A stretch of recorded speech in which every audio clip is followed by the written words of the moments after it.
Get to subscribe. We are GB News, Britain's news channel.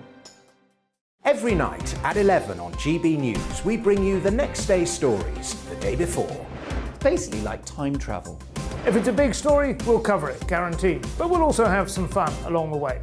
Big opinions, big laughs. Sometimes big hair. This is Headliners, the paper review show that won't send you to sleep like the others will. 11 p.m, 7 nights a week. Join us.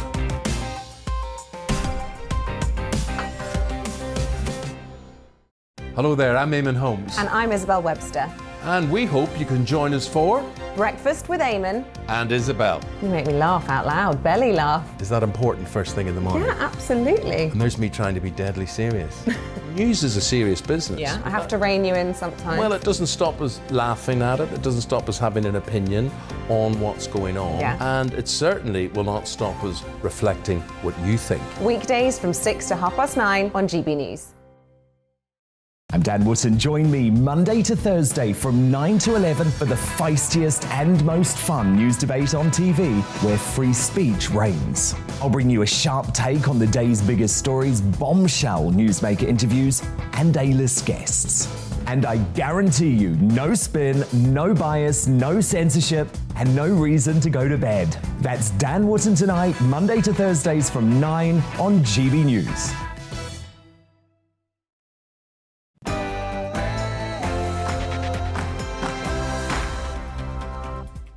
Good morning, it's 9:30 and this is The Briefing with me, Tom Harwood, on your TV and on your radio. Now today, as over 7,000 Russian soldiers have reportedly been killed in Ukraine, we ask, could the Ukrainians actually win this David versus Goliath fight? We're also going to look at the government's sweeping internet regulation plans, the value of NATO and the Chancellor's statement next week. Should we be given free cash? All that after the headlines.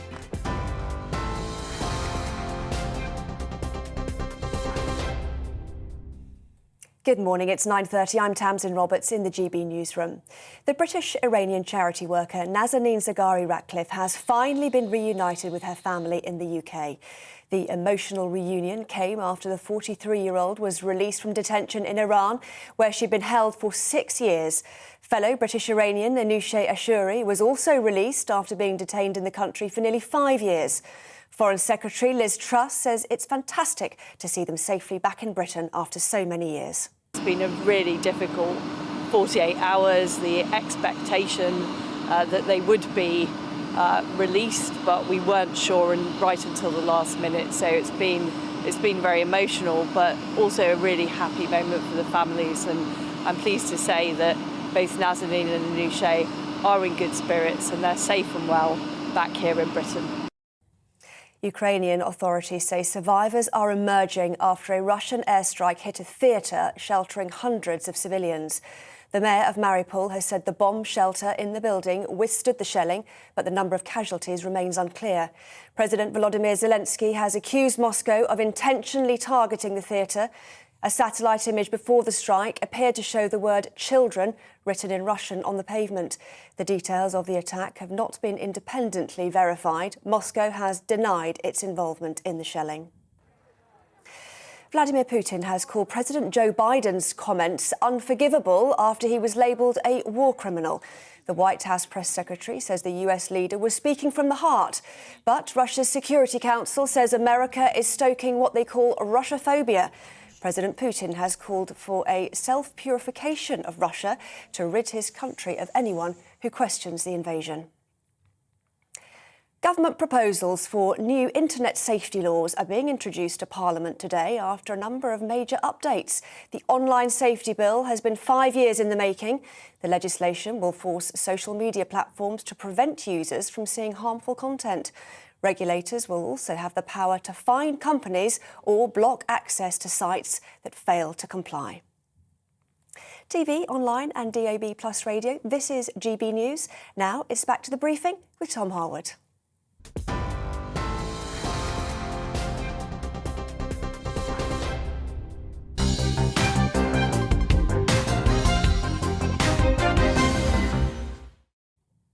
A very good morning to you. It's 9:33 and this is The Briefing with me, Tom Harwood, on your TV and your radio. Now first this morning, today the government introduces its controversial online harms bill in Parliament.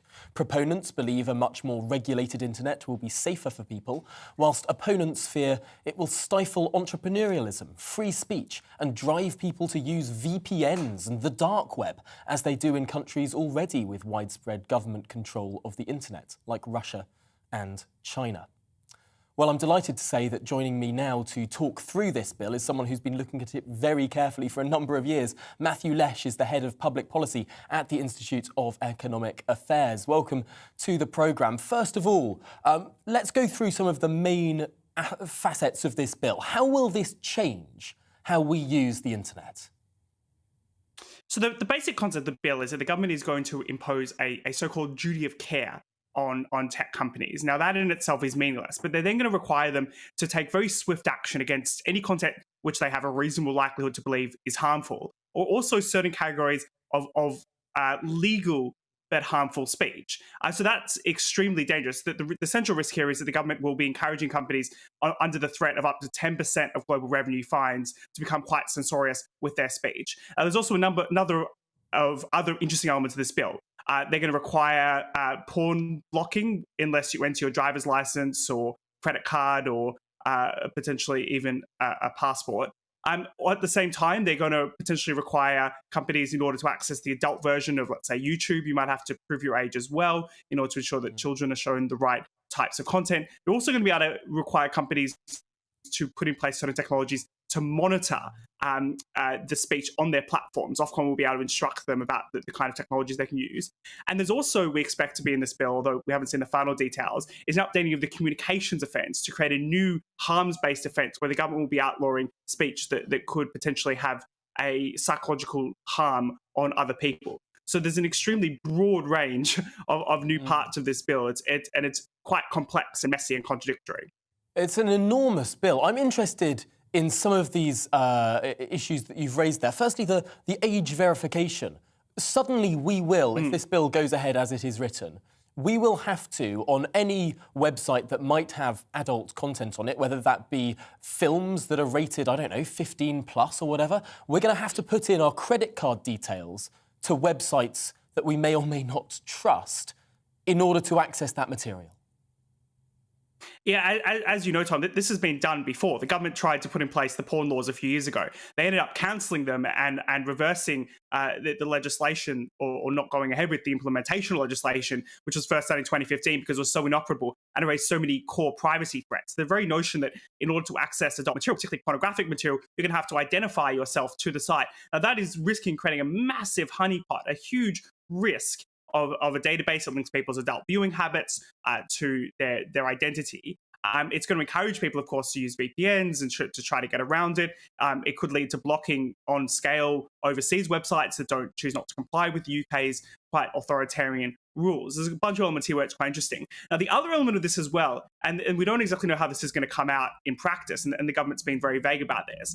In order to use basically any site, any platform, let's say Google. If Google wants to show you things that might not necessarily be appropriate for someone under the age of 18, Google search might need to make you log in and verify your identity as well, so they know what content is appropriate to show you and what content is therefore not appropriate to show you, because by default they have to assume that you're a child when they're showing you search results. So as a result of that, we could be seeing So in order to, for example, search for, I don't know, a horror film that might have a high rating, you'd have to put in your credit card details. It does sound extraordinarily authoritarian there, but I wonder, there's another aspect of this bill, which is about tech executives potentially being fined or even, I think at the most extreme end, imprisoned if they don't comply with taking down user-generated content. I worry about the entrepreneurialism consequences for this. Why would you, as someone anywhere in the world, choose the UK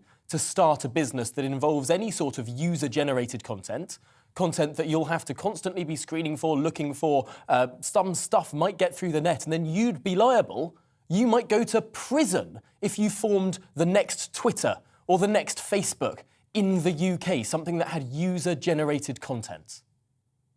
Yeah, look, this is the government's big announcement today, is the extension of legal liabilities, criminal liabilities for tech executives who fail to comply, particularly with instructions from Ofcom. I mean, these are literally the tools of authoritarian regimes. This is exactly what we see at the moment in Russia, where the government is doing everything they can to threaten and lock up tech executives. It's been known to be used in other countries where it's effectively a requirement to have a local executive from a tech company, basically someone you can harass in order to get your way. It's a very awful global precedent to be threatening these kind of legal liabilities on tech executives, and yet the government is lauding and celebrating the notion that we're going to be throwing entrepreneurs in jail. And then we ask ourselves, why is Britain a poorer country than the US? Well, the US isn't going after its tech execs and threatening to throw them in jail in this way.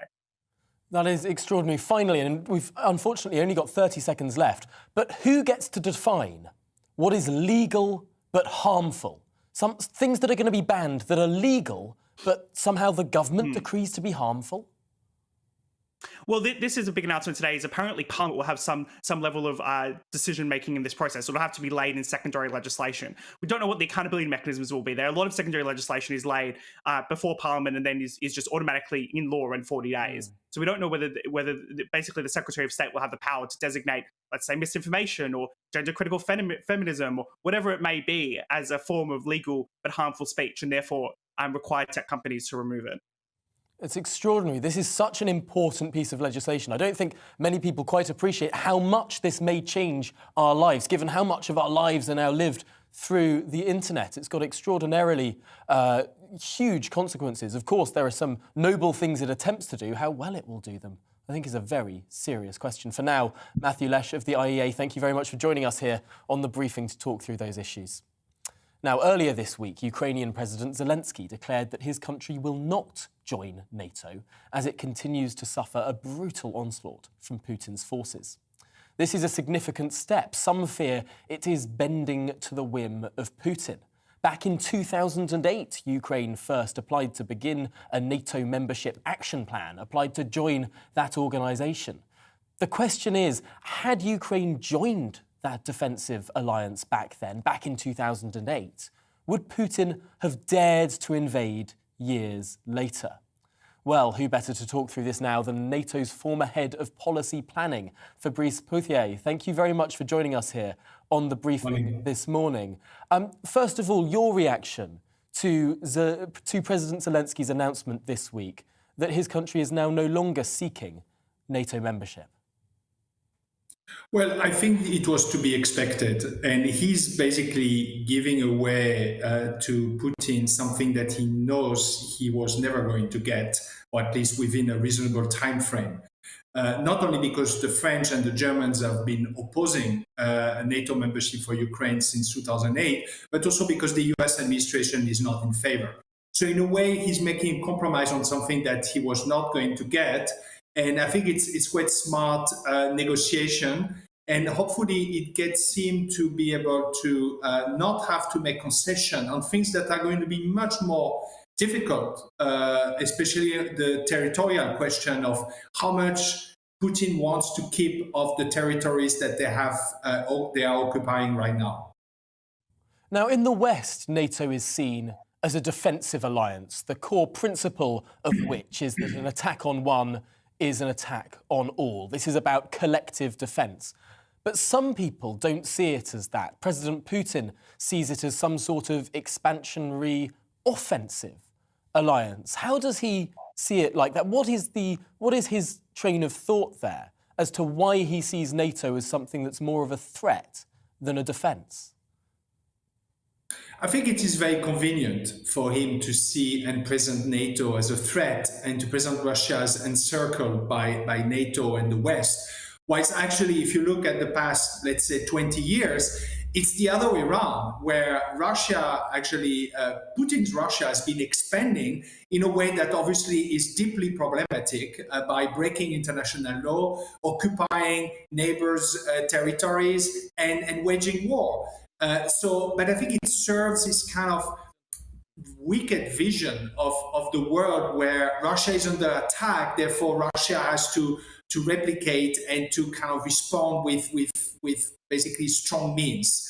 So I do think it's a convenient, twisted version of history and of the present, which allows Putin to kind of pursue his greater Russia vision.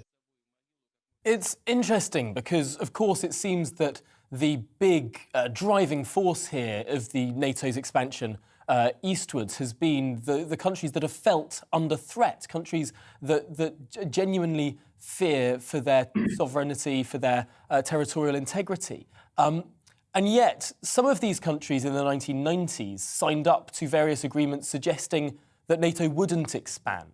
Is there a worry there that there has been some sort of contradiction? Well, NATO and NATO leaders have never signed any sort of commitment saying they will not expand.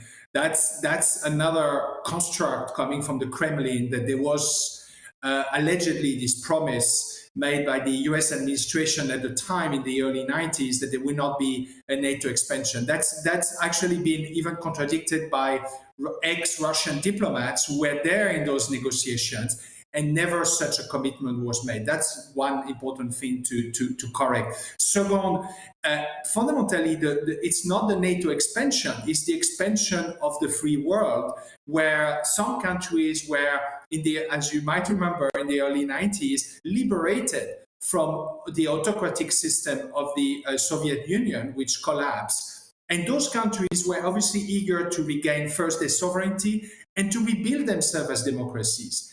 And therefore, they wanted, and they want, to join basically the kind of broader community of democracy, and NATO is one of those anchor points. The European Union is another. So I think it was not NATO that had an expansionist scheme, as more democracy that in the 90s had an important moment of expansion, because more people were free and especially free to make decisions where they want to be and what kind of alliance they want to be part of.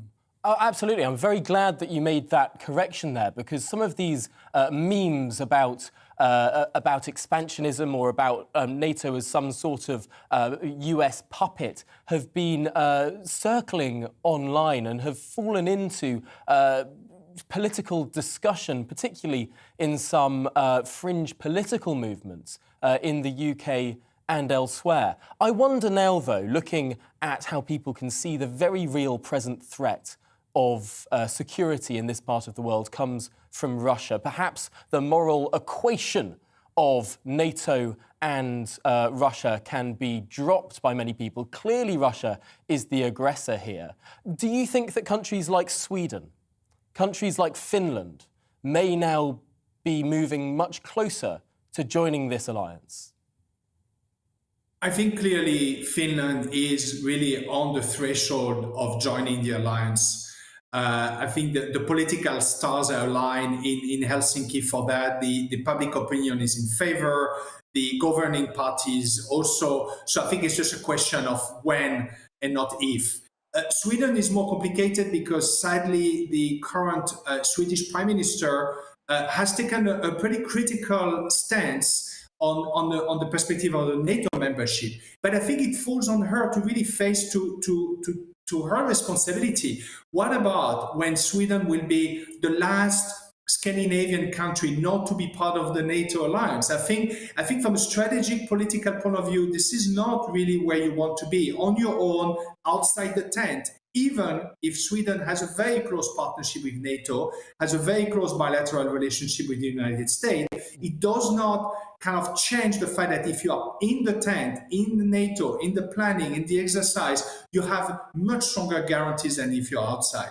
And I think really the Swedish governing parties have to really take their responsibility on making a decision that could have deep implications for Sweden.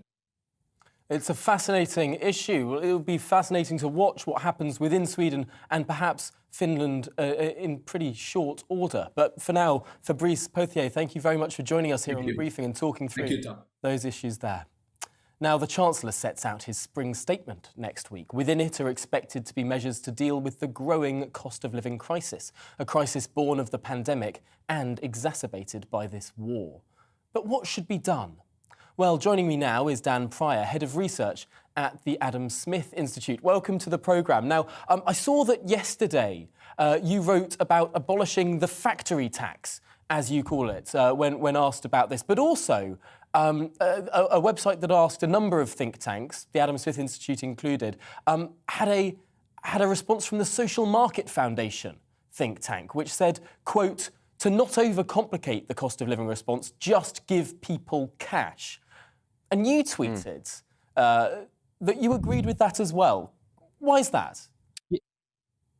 Oh, I don't think we need to overcomplicate things when we respond to a cost of living crisis. There's, I think, broad agreement across most of the political spectrum that we need to do more than we currently are for those on low incomes. And for my money, the best way of addressing that is just to give those people, say, recipients of certain benefits, more money. Different households are going to experience this cost of living crisis in different ways and in different areas. And I think that they are best placed to decide how to spend a direct cash payment in the most effective way for them. It might be that energy bills aren't as big a priority for some people. Maybe inflation in other areas is going to affect them more so. And cash payments is a more targeted way and gives more scope for individual circumstances than, say, measures directly targeted at reducing the cost of energy, like cutting VAT.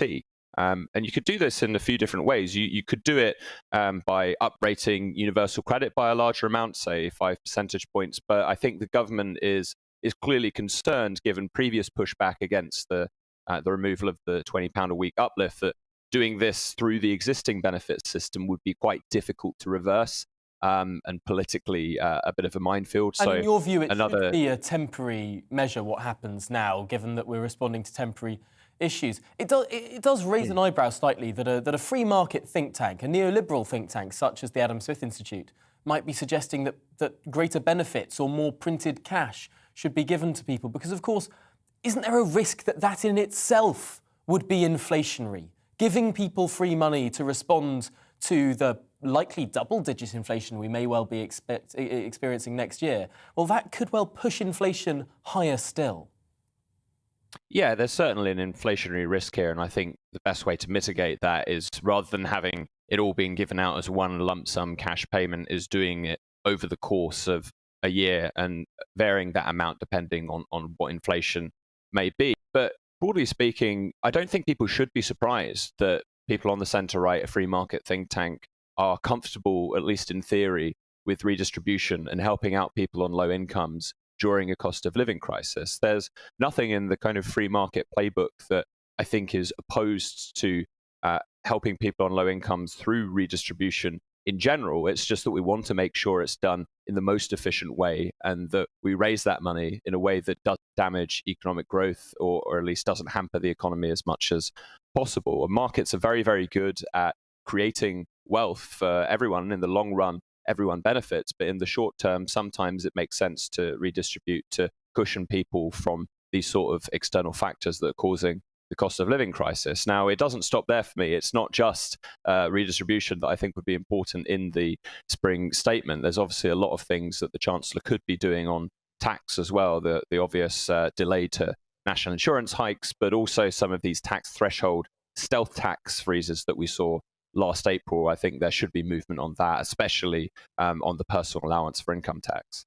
I suppose growth has to be the watchword through all of this. I'm afraid we've run to the end of the interview. I'm really glad that you mentioned the tax cuts that are necessary there too. But for now, Dan Pryor, thank you for joining us here on The Briefing. Now, finally, it's been 3 weeks since Russia began its military invasion of Ukraine. Around 3 million refugees have left the country. Ukrainian President Zelensky has revealed that Russian forces bombed a theatre filled with sheltering women and children overnight, as further reports suggest a school in the city of Marefa was also hit.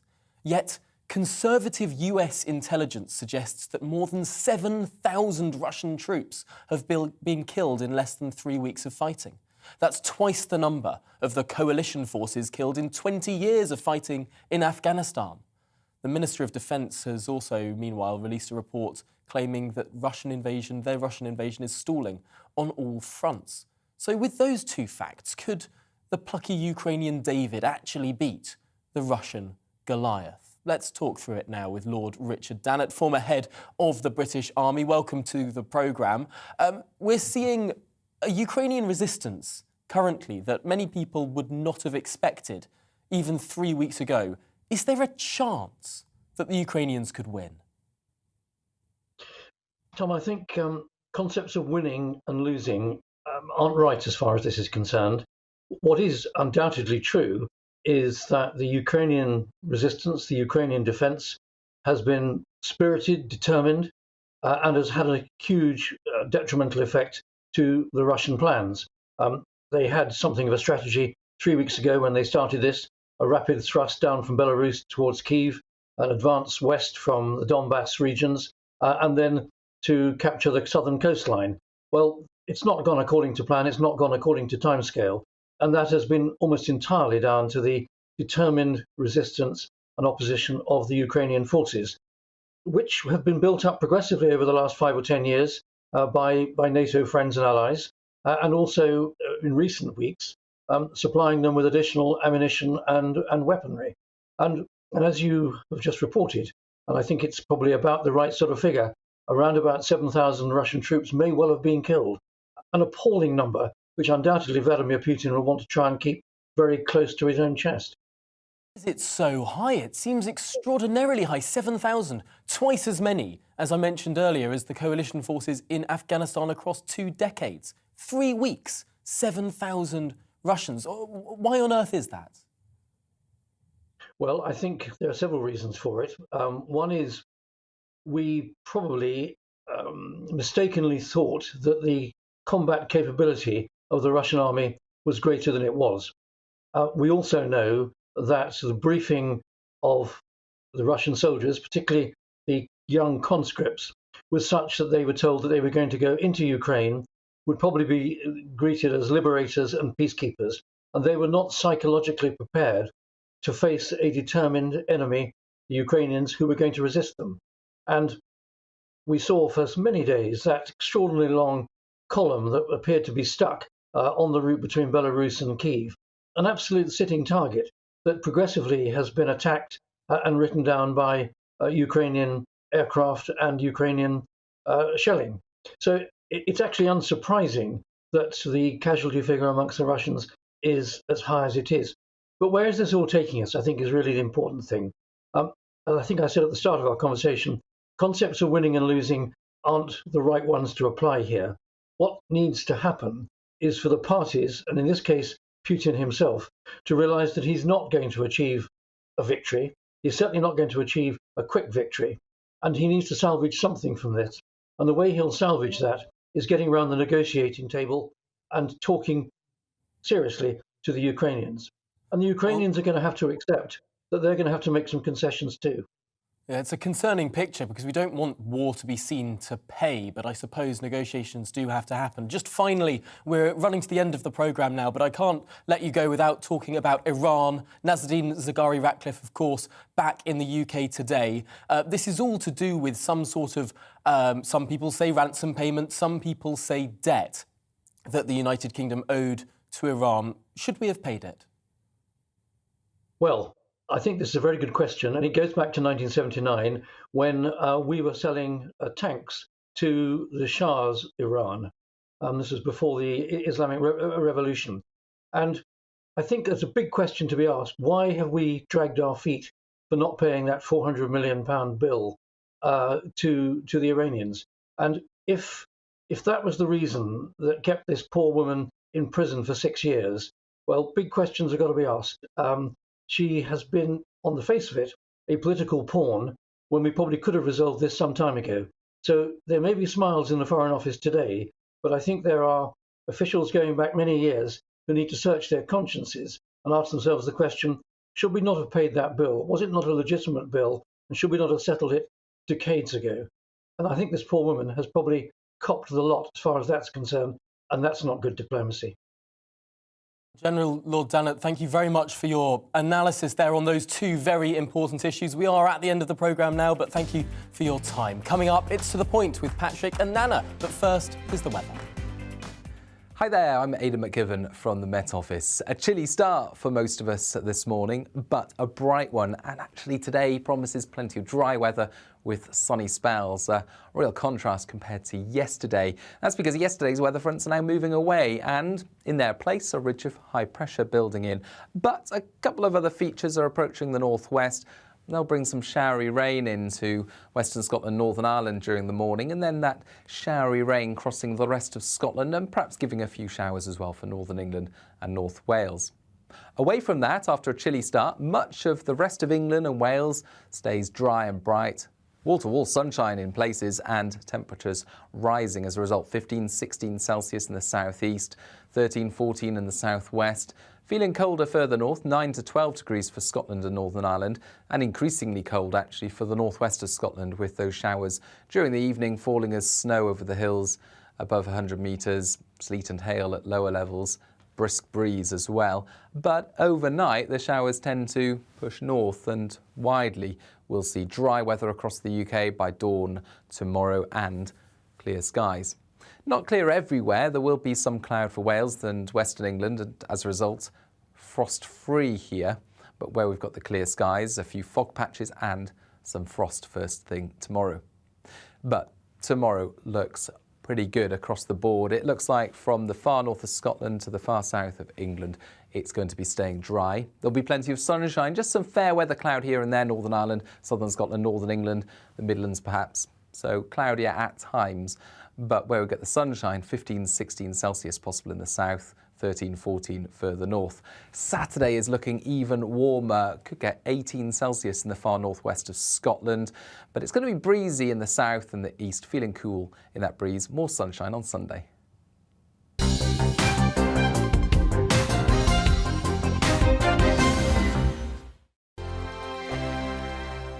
GB News is the UK's home of discussion and debate from all perspectives. To stay up to date on the latest